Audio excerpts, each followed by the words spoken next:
wazifumu lenda bwana nkhani imene ndofunika kwambiri makamaka kwa achinyamata. Achinyamata ambiri mumakonda kunyambira malo obisika azimayi. Akuluakulu mchitidwe mmene ulekeni. Chifukwa choti malo obisika amenewa amakhala ndi matenda osiyanasiyana. Mmodzi mwa matenda ndi awa. Matenda amene ndiopsa kwambiri ndipo alibe mankhwala. Ende zotsatira zake ndi imfa. Zinthu zimene zikakutuluka zimayamba kuyenda mu nthawi imene wapanga chonchi milomo yako. Milomo yako ikangogunda malovu aja ukameza amapita m'mimba. Akapita m'mimba zilonda zija zimambotuluka m'mimba. Ndipo zikangochuluka na m'mimba muja zotsatira zake ndi imfa.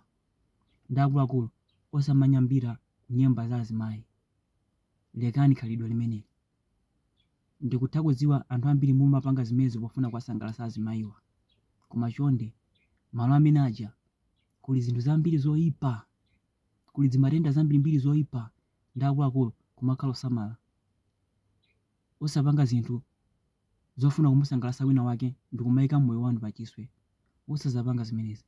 Ndiye nkhani imene ndabwera nayo lero ndi imeneyi. Nkhani ndi ya straight.